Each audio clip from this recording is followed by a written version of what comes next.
예전에 우리 광주에 제가 온 지 얼마 안 됐을 때 바로 그 해쯤인 것 같아요. 그때 우리 아이들하고 우리 아내와 함께 처음으로 해외여행을 한번 갔습니다. 두 번째 간 것 같아. 한번 이제 우리 그 아내와 이제 신혼여행 갔던 곳을 다시 한번 우리 10년째 한번 가보게 됐어요. 가서 이제 거기서 이제 돌핀 크루즈라는 배를 타고 이제 바다를 나가는데 타보셨나요? 가보면 막 돌고래들이 막 따라오기도 하고 바다거북도 보기도 하고 막 그러거든요. 근데 너무 신기했는데 이제 잠깐 배를 멈추고 이제 뭐 이렇게 입에 뭐 끼는 거 끼고 바다에서 이제 헤엄막일 수 있게끔 이렇게 해주거든요. 그러고 하는데 이제 바다에 이제 배가 딱 정박하고 배가 슬슬 흔들리기 시작하더니 우리의 속도 흔들리기 시작하고 우리 아들이 먼저 멀미를 하니까 멀미는 전염되거든요. 그 다음에 아들 둥들 죽이 주다가 저도 이제 멀미를 하고 그래서 온 식구 멀미 때문에 너무나 힘들었고 이제 물고기 좋은 일만 하고 왔던 기억이 납니다. 다시는 우리 여행 가서 배는 안 탄다 다짐을 했습니다. 배가 조금만 흔들려도 참 불편하고 거북스럽고 또 육지에 사는 우리가 또 바다에 또 가서 뭔가를 하려고 하면 참 뭔가 불편한 일들이 정말 많이 있잖아요. 적응이 안 되고. 그런데 큰 바다에서 태풍과 같은 어떤 그런 대단한 어떤 그런 풍랑을 만나면 얼마나 힘들겠어요? 여러분, 우리의 세상살이가 그와 같지 않을까라는 저는 오늘 말씀 준비하면서 그런 생각이 들었습니다. 우리가 인생 가운데 꼭 짚고 넘어가야 될 주제가 하나 있는데 뭐냐면 두려움이라는 주제입니다. 두려움. 어느 학자가 이런 말을 해요. 두려움이 삶의 골목마다 매복하고 있다라고 얘기해요. 참 이게 무서운 표현이긴 한데 두려움이 삶의 골목마다 어느 데든지 간에 두려움이라는 어떤 그런 깡패를 만날 수 있다라는 얘기입니다. 근데 여러분들 결론적으로 말씀드리면 이 두려움이라는 문제를 극복할 수 있는 유일한 길은 우리에게 있지도 않고 세상에 있지도 않고 오직 예수 그리스도께만 있는 줄로 믿습니다. 두려움 가득한 세상 한복판에 살더라도 모든 것을 이기고 승리하신 예수를 믿는 믿음만 있으면 두려움을 이기고도 남고 안전할 수 있다는 거죠. 왜요? 예수님은 우리의 평안과 안식의 이유가 되시기 때문에 그래요. 여러분 믿으십니까? 그래서 예수님이 이 땅까지 주신 은혜가 뭐예요? 복음은 샬롬입니다. 샬롬. 샬롬이란 단어는 이 땅에서 경험할 수 있는 평강이 아니라 하늘에서 부어지는 완전한 평강을 의미합니다. 그러니까 샬롬의 왕이시고 평강의 왕이신 예수가 나와 함께 하심을 믿고 그 안에 우리가 살 때 그 평안이 나의 삶 가운데 나를 보호하고 지켜주시고 인도하신다는 거죠. 아무쪼록 평강의 은혜가 여러분들 함께 하시길 주님으로 축복합니다. 생명 되신 예수를 더 깊이 알고 우리 인생의 바닷 가운데서 또 우리를 만나주시는 예수님을 깊이 만나는 은혜가 있게 되시길 주님의 이름으로 축복합니다. 아멘. 지난주에 우리가 오병이어 기적에 대해서 말씀을 나눴습니다. 믿음은 뭐라고 말씀드렸어요? 믿음은 모든 것이 불가능해 보이는 또 부정적으로 생각되는 상황일지라도 예수님을 믿고 한 걸음 더 나아가는 것이다 라고 말씀드렸어요. 또 영원한 양식 되시는, 그러니까 버려질 양식이 아니라 영원한 참 양식 되시는 예수로 배부른 인생이 되어야 된다라는 말씀 함께 나눴습니다. 그리고 나서 오늘 본문의 말씀에 이제 이 내용이 이어지는데 사실은 이 요한복음 6장이 정말 길거든요. 71절까지인가 있습니다. 이 긴 내용 가운데 사실 오늘 말씀이 딱 빠져도 상당히 자연스러워요. 그러니까 오늘 말씀 빠지고 지난주 말씀과 오늘 말씀 빼고 22절로 바로 연결해도 전혀 문제가 되지 않고 오히려 문장이 더 자연스럽습니다. 그런데 그럼에도 불구하고 왜 오늘의 본문이 필요했던 것일까? 그것은 모든 사람에게 있는 말씀드린 그 두려움의 문제를 예수님이 다루기 위함이었어요. 여러분, 사람들에게는 누구나 저마다에게 두려움의 문제가 있어요. 먼저는 떡에 대한 두려움이 있죠. 지난주에 나눈 내용이 바로 그거예요. 떡에 대한 염려가 있습니다. 떡은 성경에서 말할 때 사람들에게 생명이 돼주는 어떤 그런 것을 의미하는 겁니다. 그러니까 먹고 마시고 사는 것에 대한 두려움이 누구나에게 있다라는 겁니다. 내일에 대해서 염려하는 이유는 내일은 우리가 어떻게 살까라는 것에 대한 어떤 막연한 염려가 늘 있다는 거죠. 때문에 이런 두려움 때문에 우리는 누가 시키지 않더라도 어떻게든 공부도 해야 될 것 같고 대학도 가야 될 것 같고 좀 더 공부를 하든지 아니면 뭐 취직을 일찍 해가지고 또 취직해서 그 직장에서 자리를 잡고 뭐 이런 것들에 대한 막연한 두려움들이 계속 있어요. 젊은 사람들도 요즘 뭐 MZ 그러는데 MZ는 사실은 MZ 세대는 스스로들에게 MZ라고 하지 않습니다. 우리 어른들만 MZ라고 얘기를 해요. 이분들은 뭐 두려움이 없을 것 같은데 그렇지 않아요. 이 사람들도 뭔가 행복해지고 싶은 어떤 그런 막연한 마음들이 있다 보니까 그 기대가 무너지고 그 기대에 맞는 삶을 살지 못할까에 대한 막연한 어떤 두려움이 있죠. 그래서 경쟁에 대해서 늘 어려움을 겪고 있는 거예요. 또 한 가지의 두려움이 뭐냐면 인생의 불확실성에 대한 두려움입니다. 지난 시간에 한번 제가 염려에 대해서 얘기 나눌 때 맥스 루케이더 목사가 한 얘기를 잠깐만 언급한 적이 있어요. 그분이 뭐라고 얘기했냐면 걱정이란 언제든지 폭풍이 올 것 같다는 느낌이다라고 얘기했어요. 폭풍이 온 것이 아니라 올 것 같은 느낌으로 사는 거예요. 그러니까 이 불확실한 이 막연한 두려움이 우리의 평범한 일상을 늘 행복감에서 멀어지게 만든다는 겁니다. 그러니까 언제 불어닥칠지 모르는 이 인생에 만날 어떤 풍랑에 대해서 막연하게 계속 염려하고 우리가 살고 있다라는 거예요. 야, 우리 아이들에게 이런 일이 일어나면 어떡하지? 뉴스를 보면서도 저런 문제가 나에게 있으면 어떡하지? 뭐 등등등. 요즘 뭐 의료 분쟁 때문에 정말 나라가 난리거든요. 정말 기도 많이 하셔야 돼요. 이런 상황들에 이런 어려움에 그 어려운 문제가 또 내 문제가 되면 어떻게 되지? 뭐 여러 가지 여러분들 이런 막연한 내 인생에 풍랑을 경험하게 되면 어떡하지? 라는 이 막연한 이 두려움이 누구나에게 있다 없다? 있다라는 거예요. 그런 의미에서 여러분 오늘 말씀은 바로 그와 같은 두려움의 문제를 보여주는 것이요. 자, 오늘 16절과 17절 말씀 같이 한번 읽겠습니다. 같이요. 시작.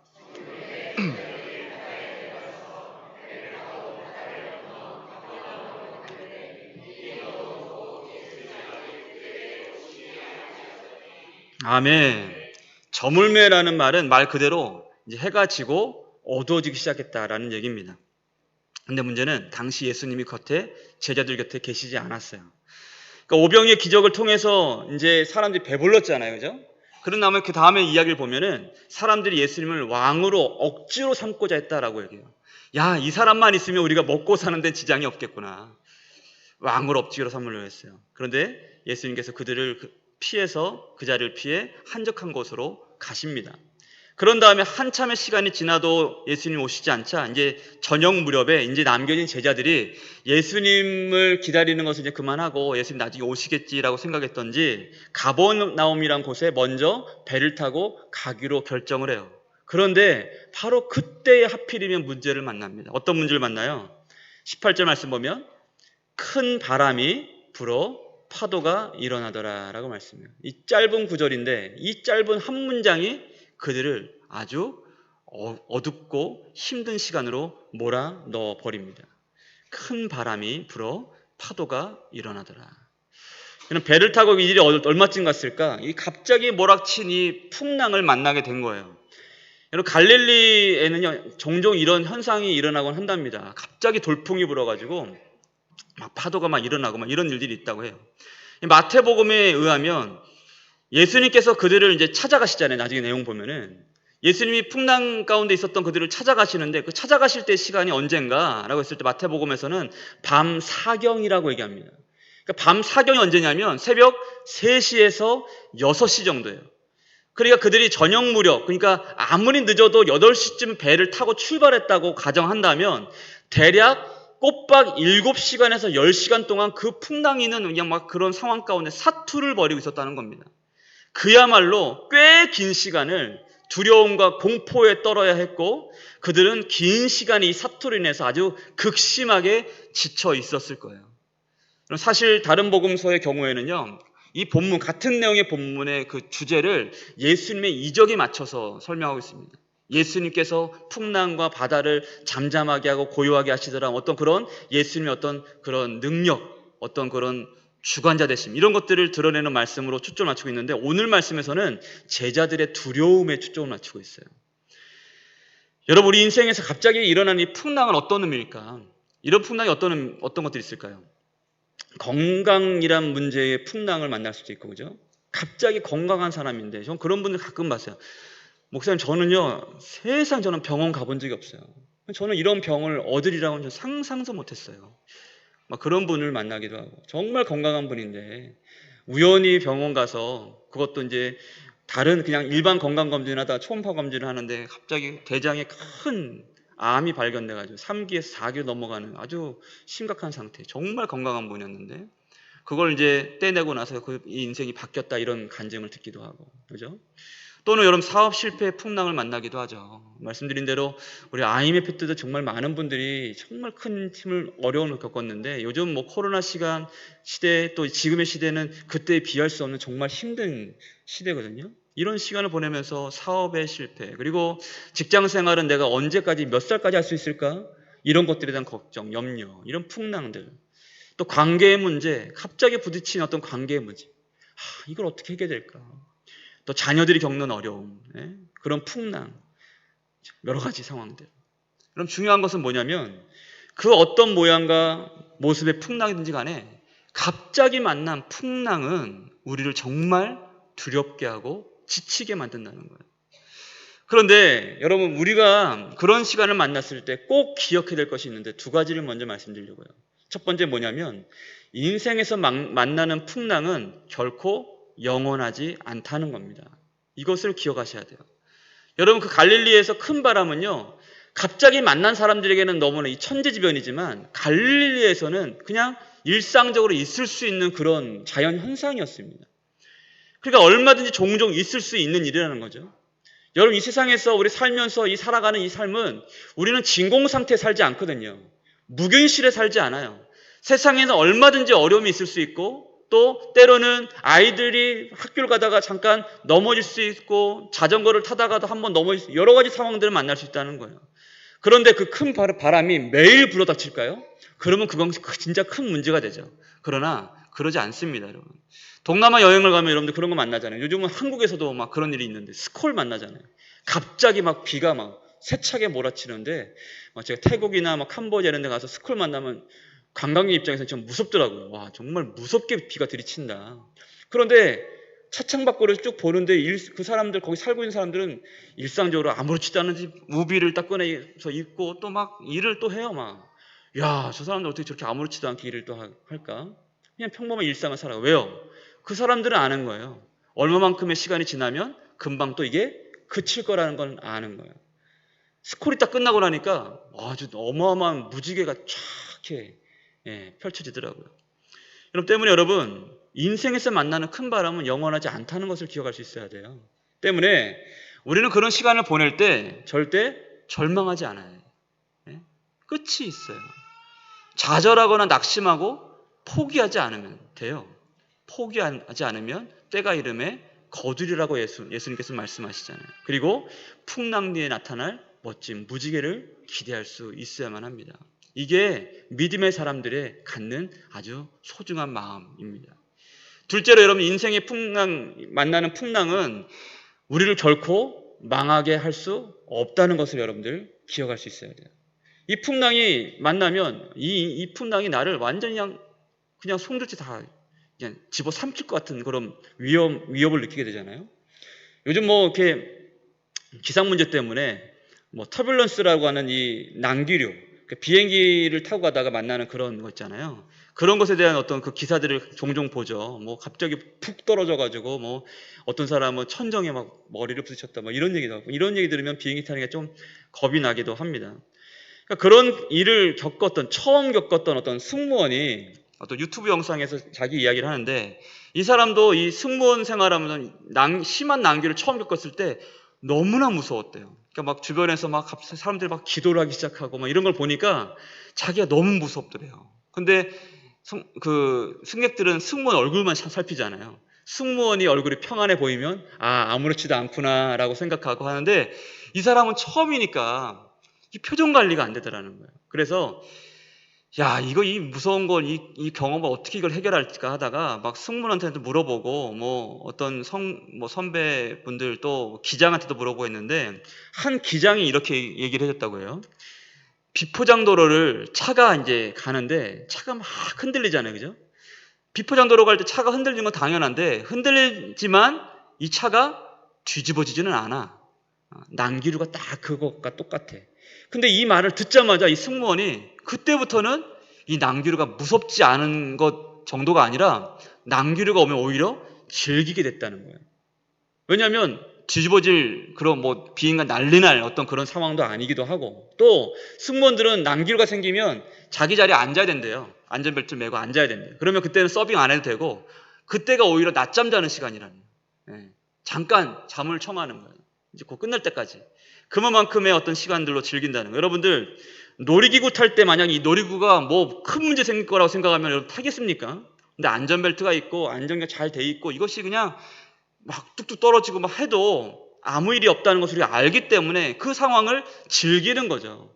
그와 같이 여러분, 인생에서 만나는 큰 바람과 어두운 시간은요, 우리 영혼을, 우리 인생을 결코 망하게 하지 않는다는 것을 여러분들 기억하셔야 된다는 거예요. 왜요? 우리 영혼은 누구 거예요? 주님의 것입니다. 우리 영혼과 우리 인생은 주님의 것이에요. 또 이 세상의 모든 것들을 주관하시는 분은 누구예요? 예수 그리스도십니다. 여러분 믿으십니까? 때문에 우리는 이런 시간을 만날 때 하나님의 선하신 뜻만을 믿고 기다릴 수 있어야 된다는 거죠. 사도 바울이 자기의 고난을 보는 시각이 이랬어요. 에베소 3장 13절 말씀 같이 한번 읽어볼까요? 같이요. 시작. 그러므로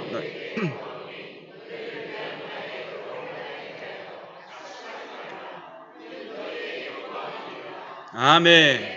여러분 비록 풍랑의 시간이 우리를 고단하게 하고 두려운 것은 사실입니다. 그러나 그 모든 시간을 통해서 하나님의 선하신 뜻이 이루어질 때 하나님의 영광도 나타날 줄로 믿어야 한다는 거예요.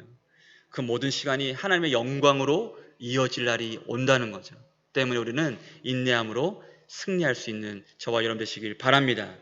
자, 그렇다면 그런 풍랑의 시간을 만날 때 오늘 설교 말씀은 제목처럼 그런 풍랑의 시간을 우리 인생 가운데 만났을 때 우리에겐 어떤 믿음이 필요한 것일까? 두 가지로 말씀드리려고 합니다. 첫째로 인생의 풍랑을 만날 때 우리에게 가장 필요한 것은 예수 그리스도를 아는 믿음입니다. 여러분 뭐예요? 예수 그리스도를 아는 믿음이라는 거예요. 이게 가장 필요한 믿음이에요. 본문은 그들이 육지에서 10여리쯤 갔다고 얘기를 합니다. 10여리는 대략 5km에서 6km 정도니까 그래도 꽤 간 거리예요. 바다로 따지면. 그리고 갈릴리가 대충 뭐 폭이 뭐 한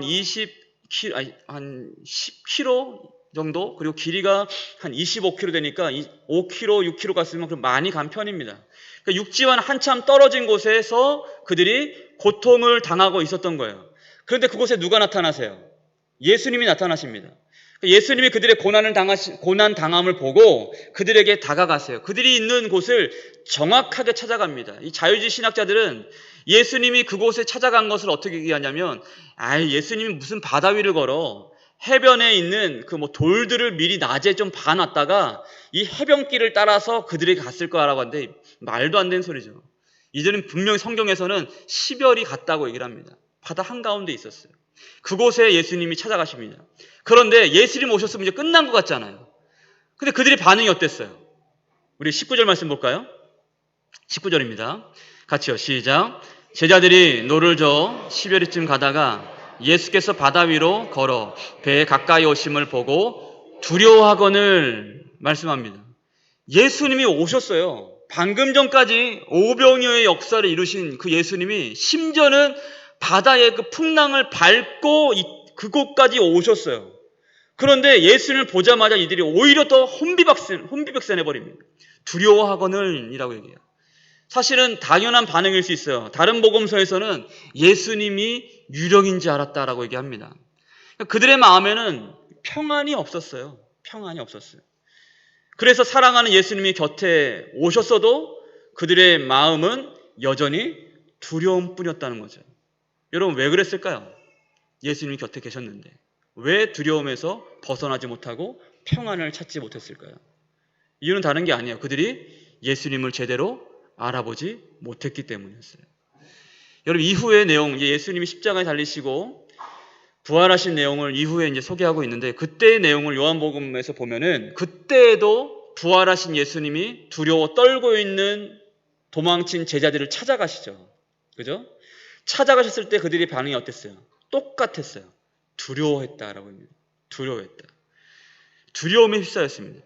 그런데 부활하신 예수님이 오늘같이 두려움에 떨고 있는 제자들을 찾아가셨을 때 제자들이 두려워했는데 그때 예수님이 어떻게 하십니까?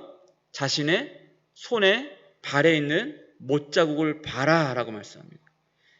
그러자 그것을 확인하고 나서 진짜 예수님인 줄 알고 나서야 그제서야 그들이 기뻐하더라 라고 말씀해요. 그리고 기뻐하고 막 그 마음에 흥분을 감추지 못했던 제자들에게 뭐라고 말씀하십니까? 예수님이 평강이 너에게 있을지냐. 그 평강이 언제 온다는 거예요? 예수님을 알아봤을 때, 예수님을 아는 믿음으로 예수님을 알아봤을 때 평안이 찾아온다는 겁니다. 여러분, 예수를 믿는다고 해도 많이 경험하셨을 거예요. 예수를 믿는다고 해도 예수를 온전히 우리가 지금 인식하지 못하고 산다면 우리는 늘 두려움에 시달릴 수밖에 없다는 거예요. 그러니까 예배를 드리고 성경을 읽고 또 기도를 해도 여전히 마음 가운데 평안이 없다, 두려움이 내 마음을 힘들게 한다는 이유는 뭐냐면 여러분들이 지금 나와 함께 계시는 예수님을 알아차리지 못하고 계시는 거예요. 임마누엘의 하나님이 그 예수님의 이름이 지금 나와 함께 하심을 믿으면, 그리고 지금 여기 계심을 믿으면 그분이 나와 함께 계시고 내 마음 가운데 나를 지키시고 나의 보호자가 되시고 나의 선한 목자 되신 것을 지금 믿어 의심치 않으면 두려움은 어떻게 된다? 사라진다는 거예요. 평강이 너희에게 있을지니라. 이 말씀이 우리 가운데 응답되는 역사를 보게 됩니다. 고로 예수를 알면 두려움도 기쁨으로 바뀌게 됩니다. 평안이 임하게 됩니다. 예수님은 왜? 평강의 왕이시기 때문에 그렇죠. 근데 여러분, 사람들은 왜 두려워합니까? 예수를 모르기 때문에 두려워하는 거예요. 영원한 생명 양식 되시는 예수님과 단절됐기 때문에 그런 거예요. 한병수 교수라는 사람이 이런 얘기를 했어요. 두려움에 대해서 얘기를 하는데, 두려움은 우리의 관계의 불안한 상태를 측정하는 온도계와 같다라고 얘기를 합니다. 그러니까 예수님과의 관계를 두려움이라는 것을 통해서 측정할 수 있다는 거예요. 그러니까 만약에 그 관계가 싸늘하면 두려움이 짙어지고, 또 예수님과의 온전한 관계가 뜨거우면 뜨거울수록 두려움은 사라진다라고 말씀해요. 여러분 믿으십니까? 예수님과 관계가 깊어지면 깊어질수록 두려움은 사라지는 거예요. 그러므로 여러분, 사랑하는 성도 여러분, 예수님을 알게 될 때에야 모든 두려움이 비로소 사라지게 되는 것을 믿고 우리가 인생의 어려운 일을 만날 때 그 어떤 것보다 예수를 알기 더 힘써야 된다는 겁니다. 예수를 아는 일에 힘쓰고 최선을 다해야 돼요. 그래야 예수를 만나는 은혜가 우리의 모든 삶의 두려움을 다 이기게 할 수 있다는 거죠. 여러분들 믿으십니까? 이와 같은 믿음을 승리하시길 바랍니다. 마지막으로 인생의 풍랑을 만날 때 예수님을 마음에 모셔드리는 믿음이 필요합니다. 제자들이 비로소 예수님을 알아보게 되자 공포와 두려움이 큰 기쁨으로 바뀌어버립니다. 그리고 예수님이 그들의 배에 오르시자 바람과 바다의 동작이 곧바로 멈춰버립니다. 지금 제자들에게 가장 큰 문제는 사실 거친 풍랑이 아니었어요.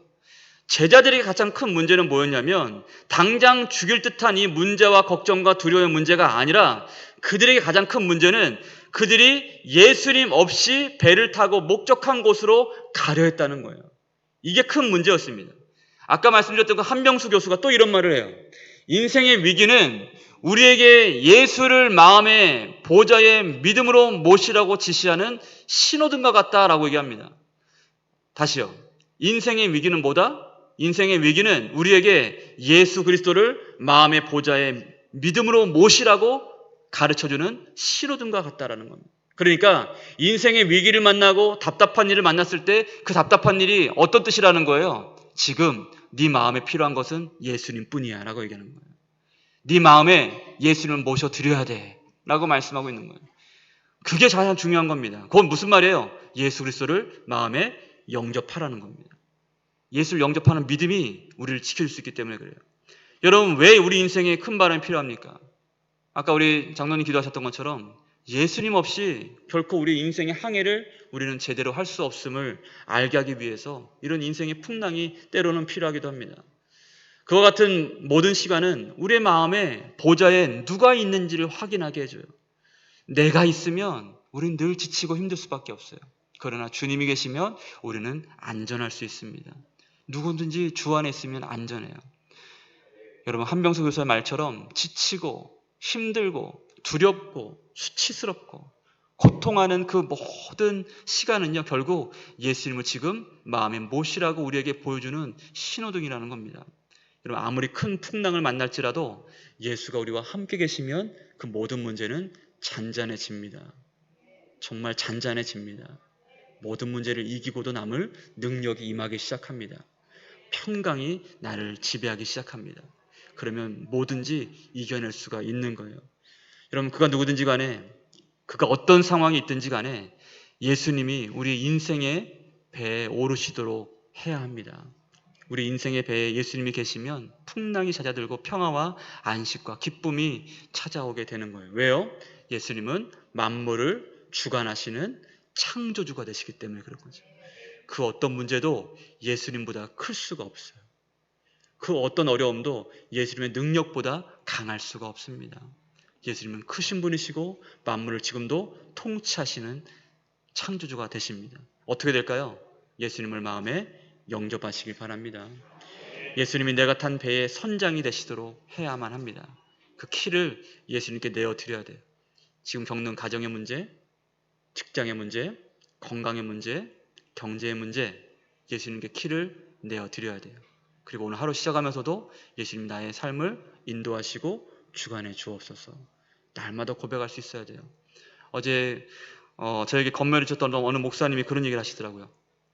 좋은 얘기 참 많이들 해주셨는데 그 중에 좀 기억나는 것 중에 하나가 우리는 예수님의 하나님의 종입니다 라는 말씀하셨어요. 저에게. 근데 종이 주인 노릇하려고 하면 그건 문제가 됩니다. 근데 그 말이 제 마음에 참 많이 와 닿았습니다. 이 교회의 주인은 누구예요? 우리 예수님이시죠. 우리 하나님이십니다. 우리 가정의 주인은 누구세요? 역시 하나님이세요. 이 가정 예배 왜 드립니까? 뭐 추도 예배를 드리고 막 그런 거 대체하라고 이 가정 예배 드리는 게 아니에요. 우리의 가정의 주인은 하나님이십니다라고 믿음으로 다시 확인하는 시간인 거예요. 근데 때로 우리가 착각하게 될 때가 있어요. 어려운 일 당하면 그걸 내가 해결해야 될 것 같은 생각이 들어요. 저도 그래요. 교회에 문제가 있으면 저는 워낙 주도적인 성격이기 때문에 뭔가 그 문제를 달려들어서 자꾸 해결하려고 하는 자꾸 그런 욕심을 부립니다. 그러다 보면 막 깨져요. 마음이 깨져. 마음이 더 상합니다. 더 지치더라고요. 그러다 깨닫게 되는 건 결국 그거예요. 다시 종의 자리로 내려오게 되는 거죠. 내가 주인이 아니라 자꾸 내가 주인 노릇하려고 하네. 우리 가정의 우리 자녀들 어떻게 키울까? 우리 가정의 여러 가지 어려움들 이거 어떻게 해야 될까? 자꾸 내가 주인 노릇 하려고 하다 보니까 내가 너무 지치고 힘든 거예요. 여러분 빨리 종의 자리로 내려오셔야 돼요. 어제 또 먼저 다녀가신 어느 목사님이 그러더라고요. 저한테 오버하지 말고 저한테 그러시더라고요.